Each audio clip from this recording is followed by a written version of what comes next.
Hello everyone, welcome back to our channel Login Assist. In this guide video, I will show you how to ask AI on Brainly.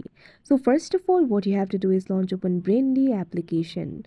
You can see over here, Brainly application has been opened. Initially, you'll be led to this kind of interface.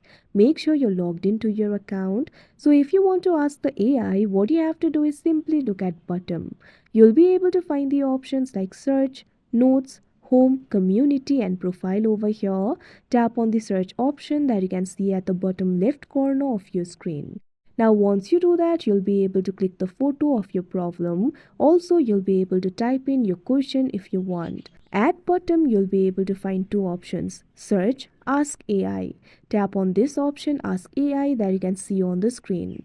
Now you can see over here, you'll be able to ask the question to the AI. All you have to do is enter your question over here. So simply enter your question. Now after you enter the question, you can also attach the documents, files and photos if you want. This feature is only available for the Pro version. Right now the feature is not available for me.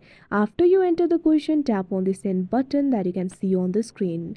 Now you can see over here, your question will be sent. Wait for a while and AI will process the answer for you. Now you can see over here, AI has generated the answer for me. You'll be able to read the answer over here. You can also ask another question if you want. So like this, you'll be able to ask the question to AI. So that is how you ask AI on Brainly. I hope you found this video helpful. Thank you for watching. Make sure to like, share and subscribe to our channel.